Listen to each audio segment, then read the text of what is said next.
bienvenue dans ma citadelle, je suis ravie de vous retrouver aujourd'hui pour un nouveau point lecture, un point lecture que je suis ravie de vous tourner, un point lecture qui contient énormément de pépites, même s'il y a quelques déceptions, mais je ne vais pas m'attarder trop sur cette introduction qui ne sert strictement à pas grand chose, et nous allons passer dans le vif du sujet.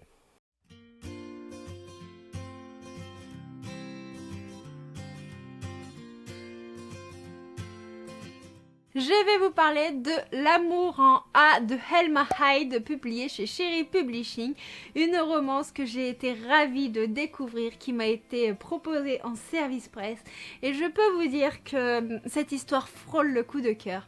Alors déjà, tout ce qui touche au handicap, à la diversité, ce sont des livres que j'aime énormément, et là, Helma Hyde m'a vraiment surprise. J'avais vraiment peur en commençant cette histoire d'être dans le cliché du handicap, que celui-ci soit mal abordé, et il est abordé avec une extrême sensibilité et beaucoup de tact. De quoi ça parle? Alors ici nous allons suivre Hazel. Hazel est un jeune homme pour le moins particulier, très sensible et très attaché à sa famille. Il était à la fac et son père est décédé, son père était pompier, et il va du coup tout plaquer pour venir s'occuper de sa maman et de sa sœur qui ont vraiment besoin de lui. Et un jour, en allant chercher sa sœur au lycée, il va faire la rencontre de Snow, une jeune fille atypique, une jeune fille qui est moquée, ridiculisée, harcelée à l'école par rapport à sa différence. Cette jeune fille qui va lui répondre de manière assez troublante, qui a un comportement très bizarre, mais il va sentir ce magnétisme et il va vouloir aller la comprendre.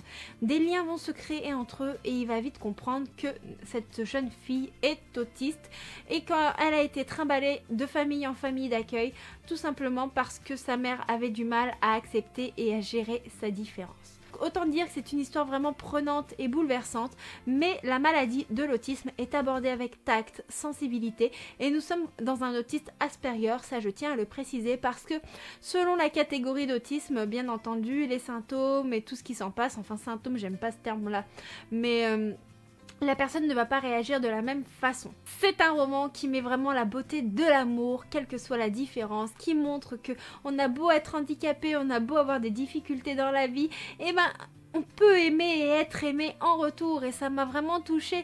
De plus, Hazel, c'est un homme vraiment prévenant, même si par moments j'ai l'impression qu'il est un peu trop protecteur avec Snow. Il va la comprendre, il va l'accompagner, il va respecter ses souhaits et il va aller à la vitesse de Snow.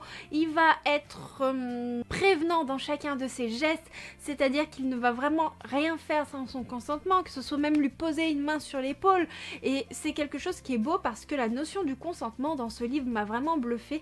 J'ai été très surprise et c'est très rare que je voie autant d'aspects de cette notion qui est si importante hors handicap même, exploité autant dans une romance. C'est une histoire qui va nous embarquer dans la musique, parce que Hazel joue de la musique, c'est une passion qu'il avait en commun avec son papa, il jouait avec ses amis d'enfance, des opportunités vont arriver, mais ces opportunités, il a peur qu'elles ne soient pas compatibles avec Snow, et il va faire en sorte d'essayer de vivre les deux, mais en même temps Snow ne supporte pas le bruit. Snow a quelques difficultés avec le monde qui l'entoure, elle ne voit pas les choses de la même façon, et Snow, elle, son rêve c'est vraiment les études, réussir, et elle est vraiment très forte dans cela bien entendu, et cette romance va mettre en l'importance du fait que quand on aime, il faut respecter les rêves de chacun, qu'il faut trouver des bons compromis, qu'il faut comprendre l'autre et vivre avec les rêves de chacun sans les brimer, pour que chacun puisse exprimer cette part de lui. Et j'ai trouvé ça beau, la façon dont c'était mis en avant. Les thématiques abordées dans ce roman, elles sont fortes, parce que ça va parler de harcèlement, ça va parler du regard des autres, ça va parler du deuil. Ce sont des choses qui nous touchent tous à un moment donné de notre vie. Le harcèlement scolaire, il y en a encore énormément, et pas que par rapport au handicap, par rapport à nos origines, par rapport à notre style vestimentaire. Je pense qu'on en a tous fait les frais à l'école. Moi je sais que j'en ai souffert, parce que sans rentrer dans les détails, je n'étais pas forcément habillée à la mode quand j'étais gamine parce que ma maman n'avait pas forcément les moyens de m'acheter les vêtements dernier cri et souvent on me moquait pour ça quand j'étais en primaire. Et encore, moi c'était vraiment minime et il y en a qui vivent ça vraiment de façon permanente et de façon violente et c'est important d'en parler. Le deuil, on y est tous confrontés parce qu'on perd tous un être cher, que ce soit un ami, un père, une grand-mère, un frère, une sœur, et c'est quelque chose qui est pas facile à surmonter au quotidien et j'ai trouvé cette thématique abordée vraiment de façon belle parce que on a nos personnages qui ont chacun leur pensée, leur façon de vivre le deuil puisqu'on ne le vit pas tous de la même façon et c'était vraiment extrêmement bien mis en avant. Et puis le handicap, comme je vous ai dit, c'est la thématique principale de ce livre. C'est un roman qui est vraiment très fluide, qui se lit tout seul, que j'ai pris plaisir à lire et franchement je vous le recommande à 100%. Je vais vous parler d'un autre service presse, un service presse beaucoup plus style science-fiction. Il s'agit des Irradiés de Gavard, le tome 1, Les Affres du temps de Elodie Vallée-Vigloz. Et ici, nous serons en 2080, le monde a été ravagé et nous allons suivre deux protagonistes, je me souviens plus du prénom, Anaëlle et Morgane, désolée, je suis obligée toujours de regarder les prénoms, j'ai pas la mémoire des prénoms. Et elles vont se retrouver, enfin ils vont se retrouver, parce que nous avons une fille et un garçon, dans un monde où tout est ravagé, des années plus tard, ils ne comprennent pas et ils vont être pris en esclavage. L'un et l'autre vont essayer de se sortir de ce merdier et ça va pas être facile parce que les gens ne sont pas sympathiques et parce que la vie est beaucoup plus dure que ce qu'il n'y paraît. J'ai trouvé la trame de l'histoire vraiment très intéressante, il y a vraiment tout pour plaire dans ce roman, cependant il manque de description, de développement et j'ai l'impression qu'en fait on sautait de rebondissement en rebondissement, c'est comme si on avait un scénario qui n'était pas fini avec simplement des tirets qui listaient en fait tout ce qui allait se passer et ça manquait clairement de matière pour pouvoir être captivant. C'est un roman qui se lit très vite, il est très court, il fait à peu près aux alentours de 180 pages, si je vous dis pas de bêtises. Ça se lit vraiment rapidement, la plume est fluide, mais tout s'enchaîne beaucoup trop vite pour devenir vraiment captivant. Trop d'éléments restent flous, mais le suspense est présent parce que j'ai été surprise tout du long, et notamment tout ce qui concerne Anaëlle et son vécu, son passé, son futur et tout ce qui s'ensuit. Nous avons des scènes qui sont vraiment cruelles, des scènes qui sont vraiment pour un public averti, je tiens à le préciser, parce qu'il y a des scènes violentes, il y a des scènes en fait je peux pas vous citer ce genre de scènes là parce que ce sont des scènes qui sont spoilantes mais des scènes qui peuvent vraiment heurter la sensibilité. Ce roman avait vraiment tout pour plaire mais je n'ai pas réussi à m'immerger dans cette lecture parce que comme je vous ai dit il manque cruellement de matière et j'ai besoin d'un peu plus de description afin de m'immerger dans ce genre d'histoire. Donc c'est un premier roman de l'auteur, c'est de l'auto-édition et j'espère que le second sera beaucoup plus enrichissant. Nous allons parler fin de saga avec Goodbye My Rose Garden de Dr Pepperco, publié chez les éditions Komiku. Et nous sommes clairement dans la thématique de l'homosexualité. Je me suis demandé pourquoi je n'avais pas lu ce tome 3 plus tôt, parce que j'avais été complètement conquise par les deux premiers tomes. Ces deux premiers tomes qui m'avaient totalement bouleversée. Ce troisième tome est vraiment magnifique et va aborder l'amour dans l'Angleterre victorienne de manière spectaculaire, magnifique, avec énormément de tact, de tendresse et personnellement ce roman m'a fait très chaud au cœur. C'est un roman où la beauté des sentiments est mise en avant, l'interdiction de vivre une histoire d'amour avec quelqu'un d'une classe sociale différente est mise également en avant et tout cela est abordé avec beaucoup de tact. Nous avons également l'amour de la littérature qui est présente tout du long et je ne vous développe pas le résumé parce que je ne veux en aucun cas vous spoiler, mais c'est un roman où il y a le choc des cultures, il y a de l'amour, il y a une passion commune et puis nous sommes dans les années 1900. Donc si vous voulez en savoir plus, il y a divers updates lecture que je vous ai déjà partagé sur la chaîne sur les deux premiers tomes, mais je ne vais pas trop développer parce que sinon je vous spoil totalement l'histoire et ce serait cruellement dommage. C'est un roman où l'homosexualité est mise en avant de manière vraiment belle. Dr Pepperco n'en fait pas trop et les graphismes de ce manga sont vraiment délectables. Moi personnellement c'est un plaisir à regarder. J'adore la douceur, j'adore la culture qui résulte de chacun des dialogues. Je me suis plongée dans cette histoire et pour moi c'est une trilogie coup de cœur. Passons à un roman 100% young adulte avec Les Chuchoteurs de Estelle Wagner, le premier tome publié chez les éditions du Chat Noir, que je remercie vraiment pour ce livre magnifique. La couverture est vraiment belle, je sais pas si vous voyez avec les reflets, mais franchement c'est quelque chose et j'aime beaucoup vraiment la façon dont sont édités leurs bouquins, où il y a des typographies différentes selon la narration et c'est très très agréable. Donc passons plutôt dans le vif du sujet. Nous allons suivre Jonah et Lucas qui sont des jumeaux qui ont perdu leurs parents dans de cruelles circonstances. Ils sont élevés par leur oncle, ils ont une vie tout à fait normale, des lycéens, tout ce qu'il y a de plus simple, qui courent les filles, ou avoir de bonnes notes au lycée et sortir avec leurs copains, c'est leur plus grande préoccupation. Mais un jour, des choses bizarres vont se passer et ils vont apprendre qu'ils sont des chuchoteurs. C'est là que tout le passé et tout le vécu de leur famille va se mettre en avant et que nous allons suivre du coup nos jeunes protagonistes apprendre à se servir de leur pouvoir et voir qu'une menace tourne autour d'eux. Et maintenant que leurs pouvoirs sont là, ils vont devoir à tout prix apprendre à se défendre. Comme je vous ai dit, nous sommes dans du 100% young adulte et ici nous avons des rebondissements qui s'enchaînent. L'auteur ne s'embarrasse pas de descriptions inutiles, tout s'enchaîne et l'histoire va à une vitesse incroyable. La plume d'Estelle Wagner ne s'embarrasse d'aucune fioriture, même si j'aurais apprécié avoir quelques détails en plus sur l'histoire familiale, sur le développement des pouvoirs et sur la vie qu'ils menaient exactement avec leur oncle avant que tout s'enchaîne.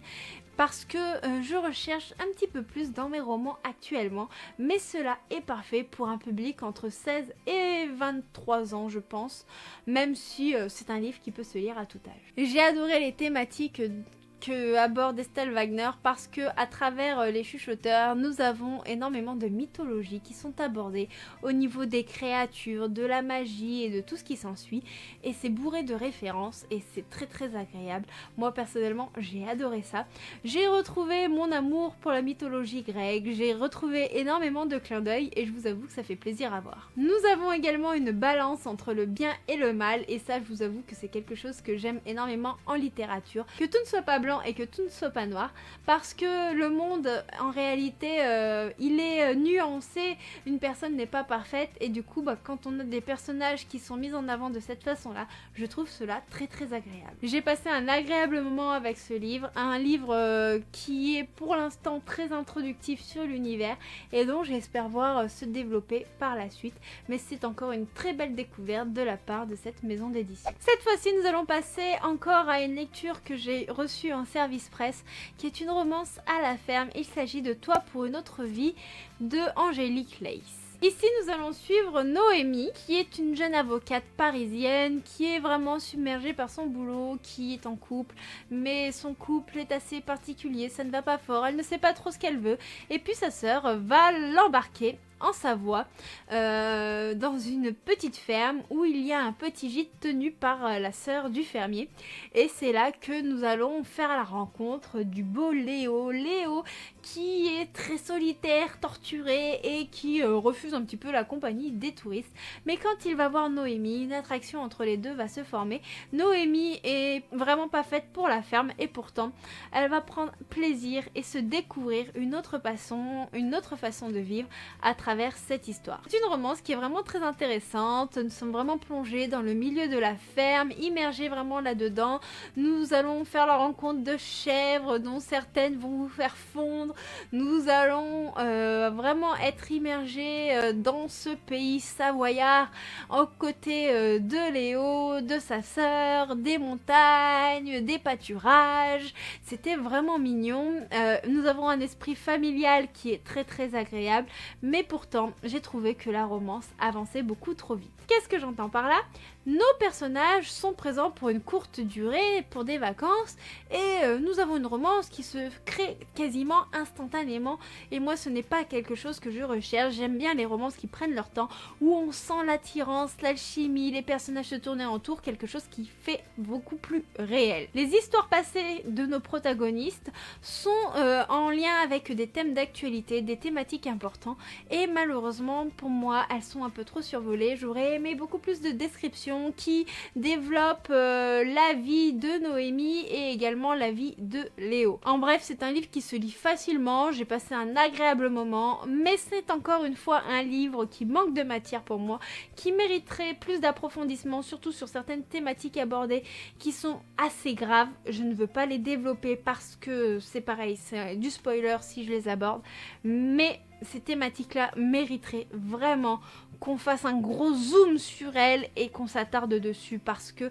ce sont des sujets qui pour moi sont très très importants. Je vais passer à une dernière lecture pour ce point lecture qui est bien assez long mais qui va être clôturé de façon extraordinaire parce que je vais vous parler d'une suite d'une bande dessinée que j'affectionne. Vous avez peut-être deviné de quoi je parle, il s'agit de Princesse Sarah, le tome 8 de Audrey Holweth.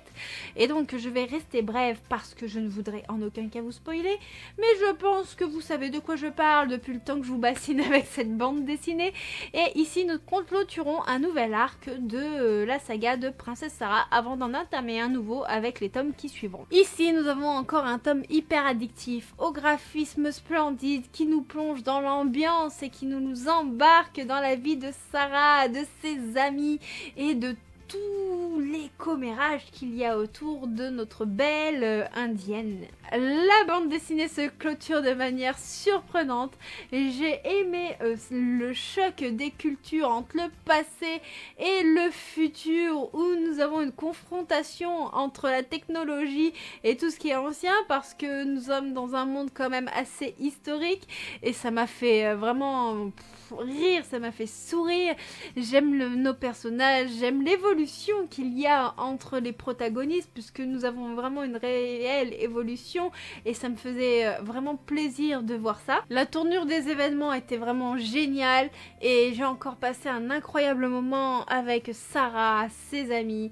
J'aime beaucoup le personnage qu'elle incarne, j'aime beaucoup sa bonté, sa gentillesse et j'aime la tournure que prend l'histoire et j'ai hâte de voir ce qu'on va nous concocter dans le nouvel arc. Je ne peux pas vous en dire plus sur ce sujet, j'aimerais développer, j'aimerais vous parler des événements, j'aimerais vous parler des personnages en détail, mais je vais vous spoiler tous les tomes précédents et ça devient vraiment compliqué de vous en parler parce que nous avons vraiment beaucoup de tomes. J'aimerais me procurer le tome 9 incessamment sous peu pour pouvoir entamer ce nouvel arc, mais un petit peu de patience encore. Voilà, ce sera tout pour ce point lecture, j'espère qu'il vous aura plu. Moi j'ai pris un énorme plaisir à vous le tourner, j'espère avoir été assez précise parce que ça fait un petit moment que j'ai lu ces livres là. Je me suis un petit peu éparpillée, d'habitude j'aime bien vous tourner le point lecture tout de suite après les avoir lus pour avoir vraiment tout en mémoire et ne rien oublier, mais je fais avec les affres du temps. On dirait qu'il s'est passé une décennie, mais pas du tout, il s'est passé quelques semaines. Et donc je vous souhaite du coup une agréable soirée. N'hésitez pas comme d'habitude à lâcher un petit like si cette vidéo vous a plu, à vous abonner si ce n'est pas déjà fait, à commenter, partager parce que j'adore vous répondre, j'adore voir vos partages et c'est ce qui fait vivre la chaîne. Moi je vous fais de très gros bisous, puis je vous dis à bientôt pour une prochaine vidéo. Ciao ciao.